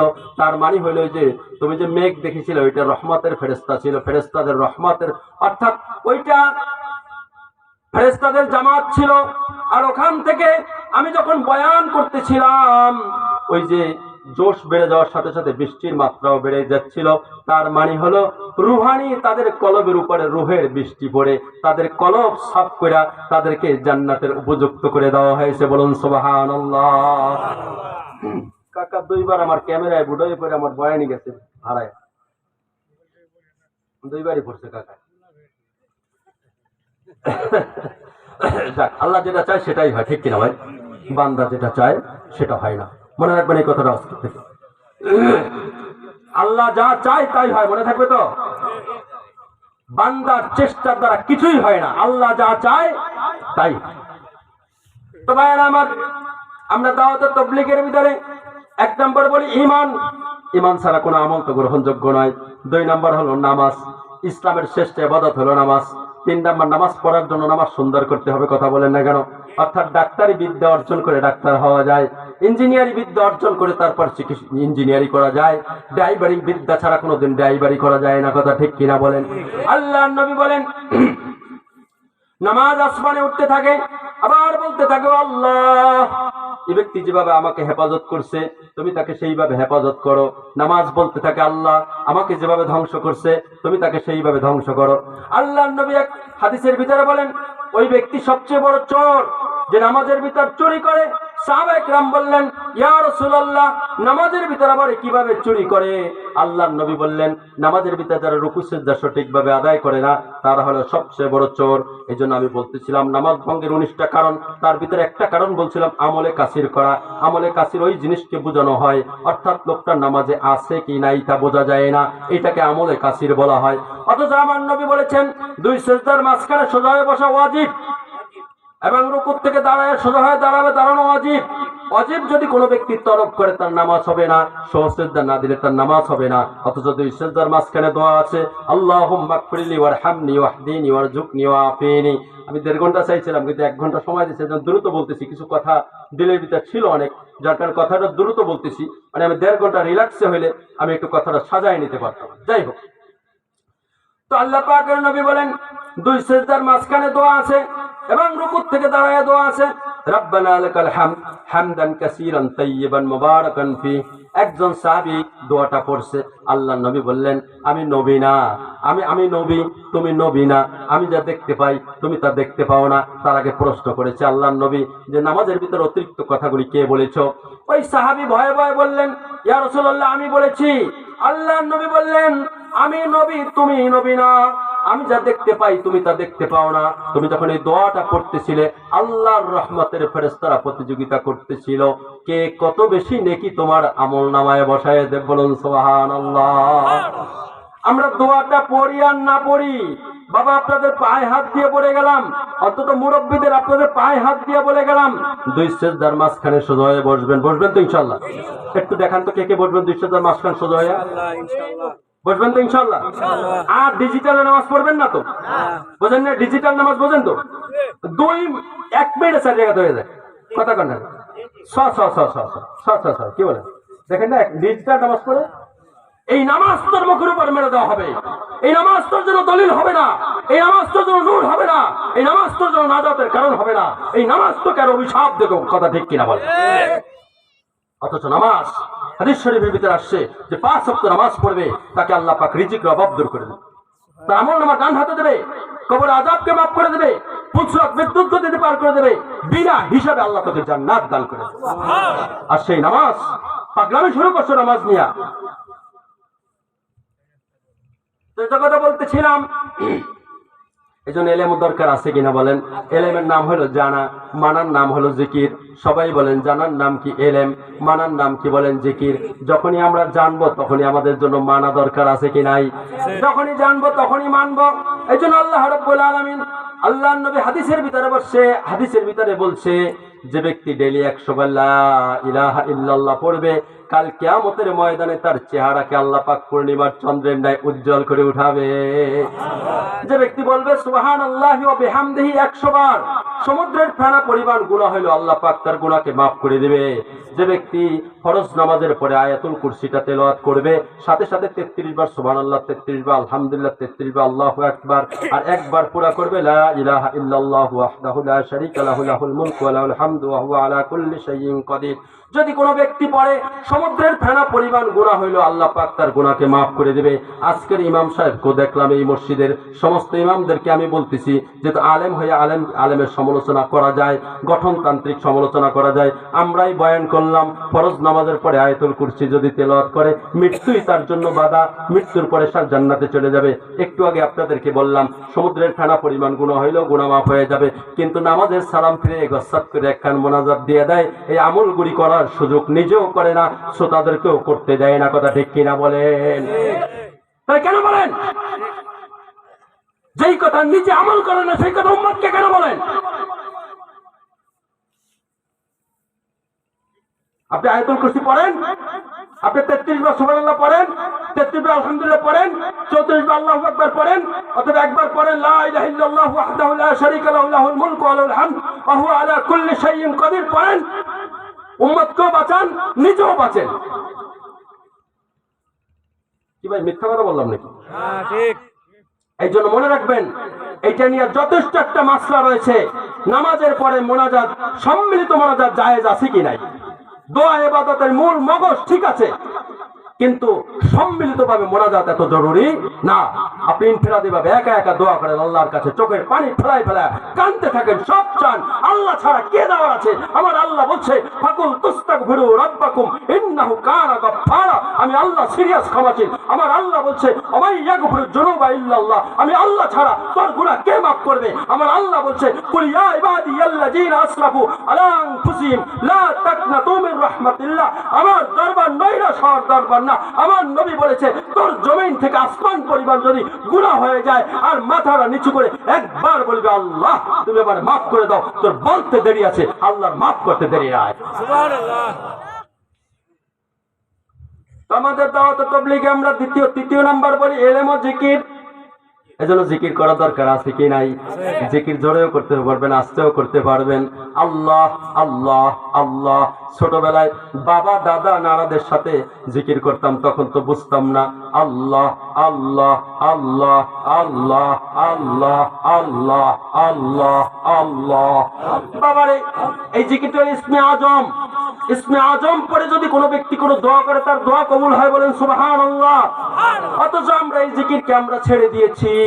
আমরা জিকির আস্তে করব না জোরে করব, এই গবেষণা করতে করতে জিকির আর আমাদের ভাগ্যে জোটে না, কথা ঠিক কিনা বলেন? এরপরে ভাই ইকরামে মুসলিম, অর্থাৎ হার মাখলুকাতের ইহসান করা, মুসলমান ভাইয়ের কিম্মত জানিয়ে কদর করা। সবচেয়ে বড় ইকরাম হলো আল্লাহ ভোলা মানুষকে আল্লাহর সাথে জড়াইয়ে দেওয়া। আহারে এক ভাই আজকে বলতেছিল মা বাবা সম্পর্কে কিছু বলেন। কেমনে হঠাৎ করে আসতে আসতে তো বলা যায় না, সংক্ষিপ্ত ভাবে একটা টাচ দিয়ে যায়। হাদিস শরীফের ভিতরে আসে, তিরমিজির ভিতরে আসে, মুসলিমের ভিতরে, সিয়াসাত্তার ভিতরে আসছে। ওই যেই সন্তানের উপর বাপ মা খুশি তার উপর আল্লাহ পাক খুশি। সুবহানাল্লাহ বলেন। সুবহানাল্লাহ। যার উপর তার বাপ মা অসন্তুষ্ট তার উপর আল্লাহ পাক অসন্তুষ্ট। অর্থাৎ যে কোনো উপায় আমরা পুরুষ যারা আছি আমাদের বাপ মাকে সন্তুষ্ট করতে হবে। তাকে আর একটা কথা মা বোনদের উদ্দেশ্য বলি, আমরা একটা জায়গায় ধরা, যে কোনো উপায় আমাদের মা বাপকে খুশি করতে হবে। মা বোনদের একটা কাজ হলো ওই ব্যক্তির কোনো দোয়া আল্লাহর দরবারে কবুল হবে না, অর্থাৎ দুই ব্যক্তির দোয়া কবুল হবে না। তার ভিতর একজন হলো অবদ্ধকারী স্ত্রী, আর দ্বিতীয় হলো ওই গোলাম যে তার মনিবের কাছ থেকে পলায়ন করে চলে যায়। অর্থাৎ মা বোনদের ব্যাপারে আমার নবীর সামনে জঙ্গলি উট আইসা সিজদা করলো। সাহাবীরা বললেন ইয়া রাসূলুল্লাহ, জঙ্গলি উট যদি আপনাকে সিজদা করে আমরা কেন আপনাকে সিজদা করতে পারবো না? আল্লাহর নবী বললেন না না, কোনো মানুষের সামনে কোনো মানুষ সিজদা করতে পারবে না, কিন্তু যদি কোনো মানুষের সামনে সিজদা করার জন্য অর্ডার আল্লাহ পাকের পক্ষ থেকে আসতো, তাহলে আমি বলতাম গোটা পৃথিবীর মহিলারা যেন তার স্বামীকে সিজদা করে। মা বোনদের উদ্দেশ্যে বলবো 5 ওয়াক্ত নামাজ পড়েন, রমজানের রোজা রাখেন, সতীত্বের হেফাজত করেন, পর্দা করেন। আল্লাহু আকবার। জান্নাতের 8টা দরজা খোলা, যে কোনো দরজা থেকে সে আপনি আল্লাহর জান্নাতের ভিতর প্রবেশ করতে পারবেন। মা বোনদের ইসলামে অবদান কম না। হযরত ওমর রাদিয়াল্লাহু তাআলা আনহু তিনি কিন্তু ইসলাম পেয়েছেন তার বোনের কারণে। হযরত ওসমান রাদিয়াল্লাহু তাআলা আনহু তিনি কিন্তু ইসলাম পেয়েছে কার কারণে বলেন তো? তার খালার কারণে। ইসলামের ভিতর একজন নারী একজন পুরুষকে আল্লাহ সালাম জানিয়েছেন, তার ভিতর একজন হলো খাদিজাতুল কুবরা রাদিয়াল্লাহু তাআলা আনহা, তাকে কিন্তু সালাম জানিয়েছেন। মা বোনদের ব্যাপারে আরো বলবো, প্রথম শহীদ হযরত সুমাইয়া রাদিয়াল্লাহু তাআলা আনহা। নবী যখন মদিনায় চলে গেলেন, মসজিদে নববী নির্মাণ করতে যখন পাথর আনার জন্য বললেন, পুরুষরা যখন পাথর আনতে ছিল, মা বোনরা বলল ইয়া রাসূলুল্লাহ আমরা ওই কাজে অংশগ্রহণ করতে চাই। তাদেরকেও কিন্তু অংশগ্রহণ করার তৌফিক আল্লাহর নবী কিন্তু অনুমতি দিয়ে দিল। এরপরে পৃথিবীর ভিতর মা বোন কিন্তু বেশি, মা বোন কিন্তু অনেক বেশি, তাদের ঘরে কিন্তু অনেক বাচ্চা আছে। অর্থাৎ যে মা দিনদার তার বাচ্চাও দিনদার, কথা ঠিক কিনা বলেন? ভাইরা আমার, এই যে মাদ্রাসাটা এখানে আছে, এই মাদ্রাসা থেকে যারা আলেম হবে, হাফেজ হবে, আল্লাহ পাকের সাথে পরিচয় করাবে, নবীর সাথে পরিচয় করাই দেবে, কঠিন কালেও তার বাবা মার সাথে বেদবি করবে না, কথা ঠিক কিনা বলেন? কিন্তু তোমরা যারা ডাক্তার বানাও, ইঞ্জিনিয়ার বানাও, দার্শনিক বানাও, সাহিত্যিক বানাও, এফআরসিএস করাও, পিএইচডি করাও, ইন্টার্নি করাও, দাঁড়ায় প্রস্রাব করা শিখাও, বেনামাজি বানাও, ইংল্যান্ডে পাঠাও, লন্ডনে পাঠাও, তোমার মেয়েটা জেনা ব্যভিচার করে, অপরাধ করে, এই ছেলেটা এই মেয়েটাই উচ্চ শিক্ষিত হইয়া অপেক্ষা করো, তোমাকে বৃদ্ধাশ্রমে দিয়ে আসবে, কথা ঠিক কিনা বলেন? বৃদ্ধাশ্রমে কে দেয়? ডাক্তার ইঞ্জিনিয়ারের ছেলেরাই তার বাবা মাকে বৃদ্ধাশ্রমে দিয়ে আসে, কিন্তু কোন হাফেজে কোরআন কোনদিন তার সন্তানকে মা বাবাকে বৃদ্ধাশ্রমে দেয় না। কথা ঠিক কিনা? মিথ্যা বললাম নাকি? পরীক্ষিত জিনিস, পরীক্ষিত জিনিস। তো বলতেছিলাম, এই কথাটা খুব মন দিয়ে শোনেন। আমাদের তবলিগের ভিতরে অনেক ডাক্তার আছে, ইঞ্জিনিয়ার আছে, দার্শনিক আছে, মেজর আছে, ব্রিগেডিয়ার আছে। একজন ডিআইজি একদিন আমাকে বলল যে তাবলিগ করি তো ডিআইজি স্যারের নাম নেবো না, নাম নিলে সবাই চিনে ফেলবেন। বললো আমি সাহেব আত্মহত্যা করতে মন চায়। আমি বললাম কেন? বলে বিবি কথা শোনে না, বাচ্চা কথা শোনে না, বউ চলে যায় একদিকে, মাইয়া চলে যায় আর একদিকে, ছেলেটা হয়ে গেছে নেশাখোর। বহুত মেজর আছে তাবলিগের সাথে, যারা এখন 3 চিল্লা দেশে বিদেশ সফর করছে, অর্থাৎ এখন দাড়ি রাখছে, টুপি পড়ছে, তাহাজ্জুদ গুজার তাসবিহওয়ালা, কিন্তু এখন চোখের পানি এই মর্মে ফেলায়। এই মর্মে ফেলাটার আগে একটা কবিতা বুঝেন আপনারা, ভবের ঘাটে দিলাম দোকান হলো না মোর কোনো ফল, লাভে মূলে সব হারিয়ে ফেলছি এখন চোখের জল। আবার কবিতাটা বোঝেন, ভবের ঘাটে দিলাম দোকান হলো না মোর কোনো ফল, লাভে মূলে সব হারিয়ে ফেলছি এখন চোখের জল। তার মানে হলো হাদিস শরীফের ভিতরে আসছে, যদি কোনো জানোয়ার কোনো তাজা ঘাসের ভিতর ঢুকতে চায়, তার গলায় একটা রশি লাগাও, লাগাম লাগাও, যেদিকে টান দেবা সেদিকেই চলে যাবে। কিন্তু তাজা ঘাসের ভিতর যদি ঢুকে যায়, লেজ দইরা টাইনা কিন্তু ওরে আর ফেরত আনা যায় না। তার মানে হলো মেজর সাহেব, ব্রিগেডিয়ার সাহেব, জেনারেল সাহেব, অর্থাৎ ডিআইজি সাহেব, তার বাড়ি গাড়ি টাকা পয়সার তো কোনো অভাব নাই। ছেলেকে তো উচ্চ শিক্ষার জন্য বিদেশে পাঠাইছে, আমেরিকা পাঠাইছে, লন্ডনে পাঠাইছে, মেয়েটাকে উচ্চ শিক্ষিত বানাইছে, অর্থাৎ জিন্সের প্যান্ট পরা শিখাইছে। এখন পর্দাও করে না, নামাজও পড়ে না। এখন তার দিলের কষ্ট থেকে সে ওই কবিতাই বলে, ভবের ঘাটে দিলাম দোকান হলো না মোর কোনো ফল, লাভে মূলে সব হারিয়ে ফেলছি এখন চোখের জল। এই সাউন্ড একটু এলোমেলো হয়ে গেল কোনো মাইকে? মাইকের সাউন্ড একটু এলোমেলো হলো কেন? দেখো তো ভাই, আপনারা কথা বুঝছেন? কি বুঝছেন বলেন তো? কি বুঝছেন? হ্যাঁ হ্যাঁ, মন দিয়ে বুঝেন না এখনো। তার মানে এখন সে দিনের বুঝ পাইছে, কিন্তু এখন তার ছেলেকেও দিনের দিকে আনতে পারে না, মেয়েকেও দিনের দিকে আনতে পারে না। তাই এখন গান গাইতেছে, ভবের ঘাটে দিলাম দোকান হলো না মোর কোনো ফল, লাভে মূলে সব হারিয়ে ফেলছি এখন চোখের জল। কারণ ওতে এখন বুঝছে যে এই মেয়েটাই আমাকে কাল কিয়ামতের ময়দানে জাহান্নামের টান বাজাবে। কথা ঠিক কিনা বলে? এই জন্য কোন দায়ুসের রাখাল জান্নাতি হইতে পারবে না। দায়ুস মানে বেপরতা মহিলা। ওই বেপরতা মহিলা তার ভাইকে জাহান্নামে নেবে, স্বামীকে জাহান্নামে নেবে, বাবাকে জাহান্নামে নেবে, বড় ছেলেকে জাহান্নামে নেবে। এই জন্য এখান থেকে আদা করতে হবে, আমি আমার বোনকে পর্দা করার নিয়ত করলাম, মাকে পর্দা করার নিয়ত করলাম, স্ত্রীকে পর্দা করার নিয়ত করলাম। আমি দায়ুসের রাখাল হইতে চাই না। কে কে রাজি আছেন? নারায়ে থাকবে, নারায়ে থাকবে। আস্তে করে আওয়াজ দিয়ে বলেন, এবার আমার সাথে ওয়াদা দিতে হবে যে হুজুর আপনার সাথে কথা দিয়ে গেলাম, অন্তত পক্ষে এই আওয়াজটা আমি পৌঁছাবো যে মা তুমি বোরকা পরো, বোন তুমি বোরকা পরো, স্ত্রী তুমি বোরকা পরো। কারণ তুমি যখন সমাজে অর্ধউলঙ্গ অবস্থায় চলো, তুমি শুধু একা গুনাহগার হও না, আমাদেরকে সবাইকে তুমি গুনাহগার বানাও। ঠিক কিনা বলেন? ও মা, যখন আল্লাহ পাকের পক্ষ থেকে ঘোষণা আসবে আমতাজুল ইয়াউমা আইয়ুহাল মুজরিমুন, অপরাধীরা আজকে আমার নেককারদের কাতার থেকে আলাদা হয়ে যাও, তুমিও তো তাদের ভিতরে একজন, তোমাকেও তো কবরে যাইতে হবে, আমাকেও তো কবরে যাইতে হবে, তোমাকেও আল্লাহর দরবারে দাঁড়াইতে হবে, আমাকেও আল্লাহর দরবারে দাঁড়াইতে হবে। আমাদের বরিশাল অঞ্চলে আছে, লঞ্চে যখন একটু তুফান লাড়া দেয় তখনই মা বোন কান্না শুরু করে দেয়। কোথাও যখন সাইক্লোন শুরু হয়ে যায়, টর্নেডো শুরু হয়ে যায়, ভূমিকম্প শুরু হয়ে যায়, সাথে সাথে বাসার থেকে নাইমে দৌড়ে নাইমা সবাই যান বাঁচাইতে চায়। অর্থাৎ কিন্তু বাঁচার কোনো উপায় নেই, আল্লাহ যখন ধরে নিয়ে যাবে কিন্তু আর কিন্তু কেউ থাকতে পারবে না। ঠিক কিনা বলেন? তা মা বোনদের হিসাব আছে কি নাই? পুরুষের হিসাব আছে কি নাই? মা বোনদের জাহান্নাম থেকে বাঁচতে হবে কিনা? এই জন্য পরীক্ষিত ভাবে আমরা পরীক্ষা করে দেখেছি, যেই ঘরের মা বোন দিনদার হয় ওর ঘরের থেকে দিনদার সন্তান পয়দা হয়। যেই মা নাস্তিক হয় ওর সন্তানগুলিও সব নাস্তিক হয়। কথা ঠিক কিনা বলেন?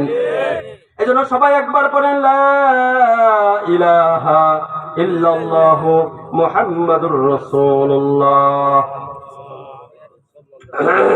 এই জায়গাও একটু আলোচনা আছে। লা ইলাহা ইল্লাল্লাহ অর্থাৎ দেখানো যায় না, মুহাম্মাদুর রাসূলুল্লাহ লুকানো যায় না। আবার ভালো করে বোঝেন, লা ইলাহা ইল্লাল্লাহ ঈমান, এটা দেখানো যায় না। মুহাম্মাদুর রাসূলুল্লাহ এটা কিন্তু সুন্নাত, এটা কিন্তু লুকানো যায় না। অর্থাৎ ঈমান আর ইসলাম কিন্তু ভিন্ন জিনিস। ঈমান যার যত ভালো, ইসলাম তার তত সুন্দর। কথা বলেন না কেন? যার ঈমান ভালো, তার ইসলাম সুন্দর। তার মানে হলো কি, আল্লাহর নবীর কাছে প্রশ্ন করা হয়েছে সবচেয়ে বড় আল্লাহওয়ালা কারা? আল্লাহর নবী বললেন পরিপূর্ণ সুন্নাতওয়ালা যারা, পরিপূর্ণ আল্লাহওয়ালা তারা।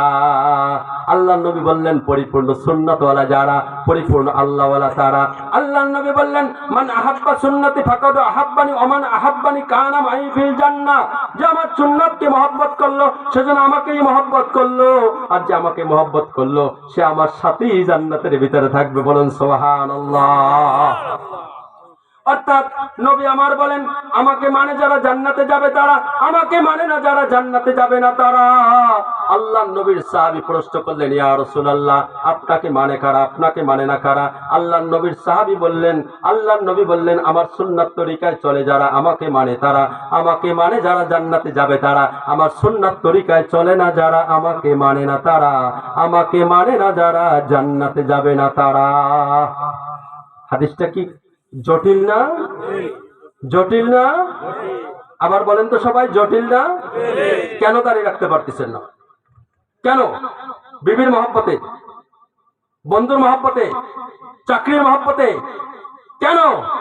তুমি রোনাল্ডোকে ভালোবাসো, মেসিকে ভালোবাসো, জেনেদিন জিদানকে ভালোবাসো, তার মতো জার্সি গায়ে দাও, তার দেশের পতাকা তোমার বাড়ির ছাদে বিশ্বকাপের সময় ওড়ে। কিন্তু নবী আমার বলেছে ওয়াকালা রাসূল ইয়া রাব্বি ইন্না কওমি ইত্তাখাযু হাযাল কুরআনা মাহজুরা। এটা সূরা ফুরকানে আছে, এটা কোরআনের আয়াত। অর্থাৎ কিয়ামতের ময়দানে নবী যেখানে মানুষকে সুপারিশ করে জান্নাতে পাঠাবে, সেইখানে নবী দাঁড়ায় যাবে, আল্লাহ আমার কওমের লোক ছিল কিন্তু আমার অনুসরণ করে নাই। আল্লাহর কোরআন দাঁড়িয়ে যাবে, আমাকে পিছনে ফেলে রাখছে, অর্থাৎ আমাকে সামনে রাখে নাই। নবী যদি বৃদ্ধ দাঁড়িয়ে যায়, কোরআন যদি বিরুদ্ধে দাঁড়িয়ে যায়, জান্নাতে যাওয়া যাবে? এইজন্য রাসূল কারীম সাল্লাল্লাহু আলাইহি সাল্লাম বলছে যে আলী তোমার দ্বারা যদি একটা মানুষ দিনের বুঝ পায় যায়, এইটা তোমার নাজাতের জন্য যথেষ্ট হয়ে যাবে। এবার বলেন আমার এই বয়ানের দ্বারা এমন কোন ভাইয়ের দিল কি কে পড়ছে আমি আল্লাহর রাজি খুশির জন্য, যেখানে আল্লাহ বলছে কুল ইন কুনতুম তুহিব্বুনাল্লাহ ফাত্তাবিউনি ইউহিব্বুকুমুল্লাহ ওয়া ইয়াগফির লাকুম যুনুবাকুম ওয়াল্লাহু গফুরুর রহিম। নবী আপনি জানায় দেন কোন ব্যক্তি যদি আমি আল্লাহকে পেতে চায় সে যদি আপনার অনুকরণ করে, আপনার অনুকরণ করলেই সে আমাকে পেয়ে যাবে। কোন ব্যক্তির ভিতরে হৃদয় একটু লাড়া দিছে কিনা যে আমি নবীর সুন্নাতের উপরে এখন থেকে আর দাড়ি কাটবো না, কোন যুবক তৈরি হয়েছে ইনশাআল্লাহ? আল্লাহু আকবার, আল্লাহ অনেক অনেক, আলহামদুলিল্লাহ। আল্লাহ তুমি কবুল করো। আল্লাহ নামার হাত নাম।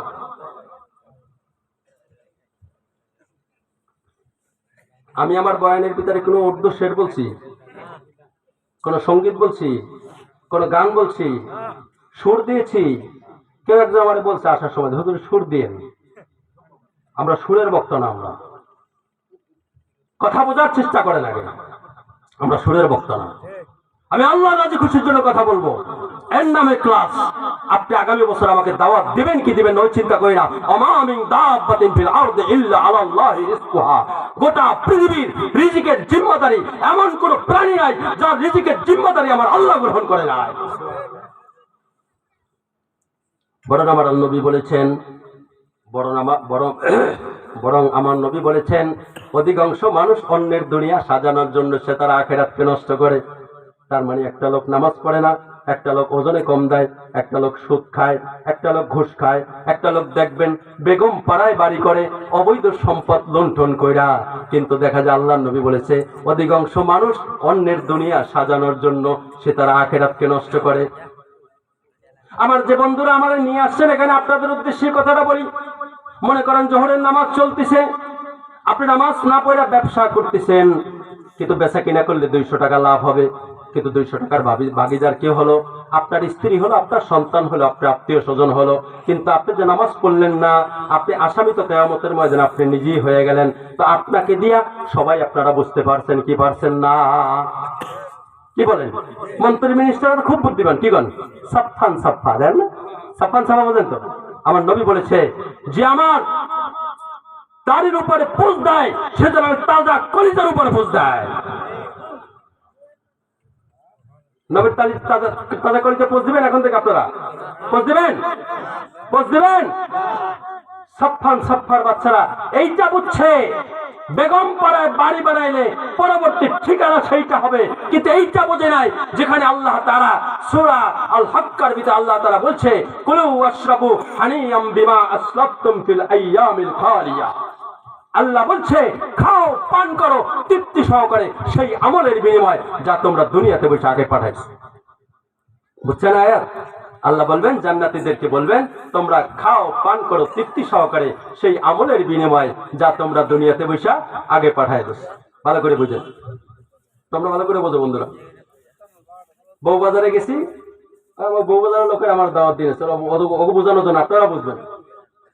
গরু গোশ, সিনার গোশ সামনে ঝুলতেছি, ফল ফুলের সামনে দেখতেছি, বড় বড় মাছ দেখতেছি, পকেটে টাকা নেই। আপনারা বলেন কেনা যাবে? সবাই বলেন কেনা যাবে? আল্লাহ কি বললেন?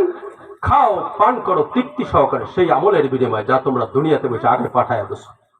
বাংলাদেশে চলে টাকা, ভারতে চলে রুপি, কোথাও চলে দিনার, কোথাও চলে দিরহাম, কোথাও চলে ডলার, কিন্তু মৃত্যুর পরে টাকা পয়সা দিনার দিরহাম ডলার কিছুই থাকবে না, থাকবে নেকি। যার নেকি আছে সেই তো জান্নাতে নাজ নেয়ামত ভোগ করতে পারবে, যার নেকি নাই সে আবার কিসের নাজ নেয়ামত পাবে? কথা ঠিক কিনা বলেন? অপ্রাসঙ্গিক ভাবে একটা কথা বলে যাই, যেহেতু সময় আমার ফুরিয়ে গেছে, হুজুর হয়তো এখনই চলে আসবে। অপ্রাসঙ্গিক ভাবে আমাদের সমাজের ভাই না আমি খেয়াল করি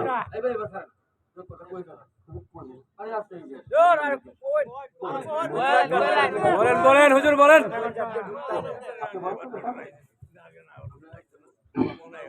হুজুর বলেন ভাই। ঠিক আছে, একটু আর 5টা মিনিট সময় ইনশাআল্লাহ।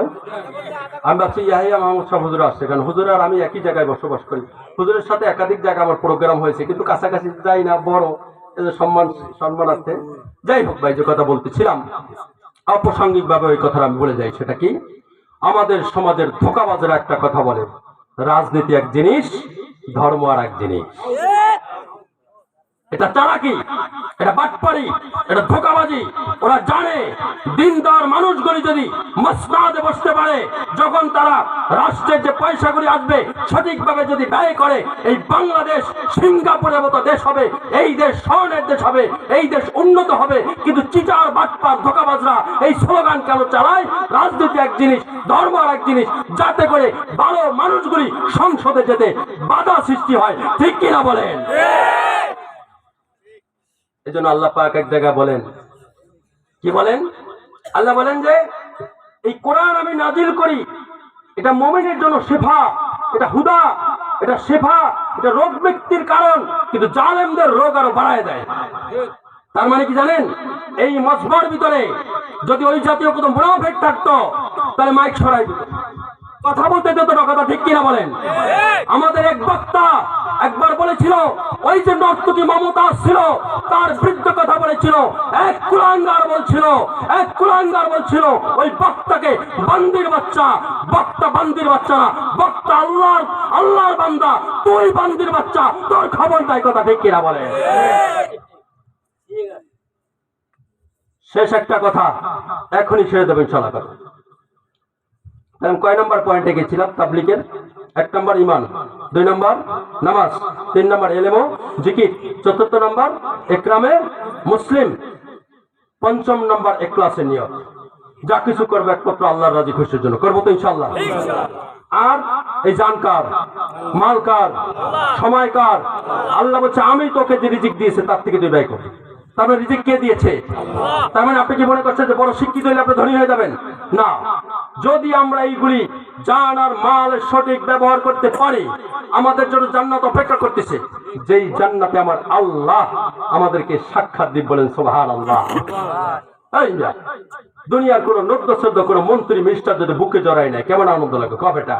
কিন্তু আমার আল্লাহ কিয়ামতের ময়দানে দেখার পরে তোরে জিজ্ঞাসা করবে, আবু আলিফ কেমন আছো, আব্দুর রহিম কেমন আছো, আব্দুল কুদ্দুস কেমন আছো, ইয়াহিয়া কেমন আছো, রাজি তো, খুশি তো? বলে কি চাও আমার কাছে? বলে আল্লাহ আপনার উপর কিচ্ছু চাওয়ার নাই, শুধু আপনার উপর রাজি আর আমাদের উপর রাজি আর খুশি হয়ে যান। আল্লাহ বলবে তোদের উপর যদি রাজি আর খুশি না হইতাম তা তোরা আমার দেখা পাইতি না। তোদের উপর যে রাজি আর খুশি হয়েছি আর কোনোদিন তোদের উপর বেজার হব না। আল্লাহ রাব্বুল আলামিন সূরা রহমান তেলাওয়াত করে শোনাবে, আল্লাহ পাকের নবী সূরা ইয়াসিন তেলাওয়াত করে শোনাবে, আর এরকম দাউদ আলাইহিস সালামের সঙ্গীত শোনাবে।